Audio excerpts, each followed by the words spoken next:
2000 ஓட்டு வித்தியாசத்துக்குள்ள 27 தொகுதி தோத்தோம்.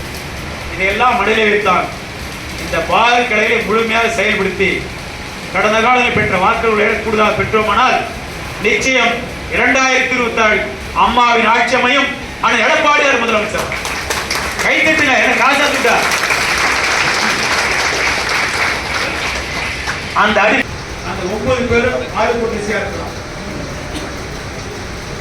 அந்த டைம் வராம தூங்கிட்டு இருப்பாங்க. 9 பேர்ல 7 பேர் கொஞ்சம் வேகமா இருப்பாங்க, 2 பேர் மந்தமா இருப்பாங்க.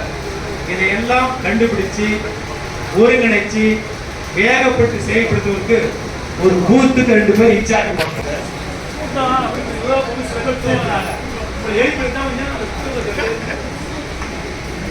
வட்டக்கழகத்துல செயலாளர் தவிர்த்து 10 வருஷம் முடிச்சாங்க. 8 நிர்வாகி இருக்கிறாங்க, 8 பேர். பகுதி கழகத்துல பகுதி செயலாளர் தவிர்த்து மற்ற 8 பொறுப்பு.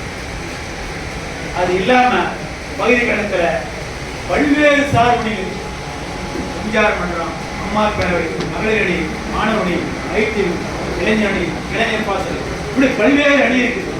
ஒவ்வொரு அணியிலும் 10 இருந்து 15, 20 பேர்லாம் பொறுப்பு வச்சுக்கோங்க. இவர்களெல்லாம் சேர்த்து வச்சுக்கோங்க. நமக்கு ஒரு 146 பேர் தேவைப்படும்.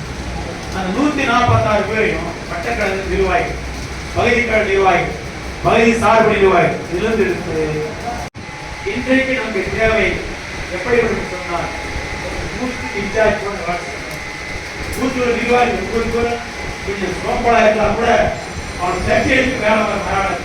அதனால நினைக்கிற நிர்வாகிகள் களப்பணி ஆட்சிகளாக கூப்பிட்டு வரவழா இருக்கணும். கொஞ்சம் பிடிக்கலான பரவாயில்ல, அவருக்கு கட்சி பணியாற்றணும். நான் ஒவ்வொரு மணி அந்த மாதிரி கொடுக்கின்ற பணியை வெட்டிவா இருக்குன்னா வெட்டி கட்டி எடுக்கணும்.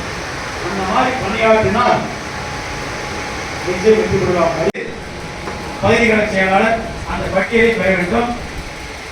வட்டக்கழக செயலாளர் பட்டியலை பகுதி கழக செயலாளர் தான் தரணும். அப்பதான் ஒற்றுமை ஏற்படும்.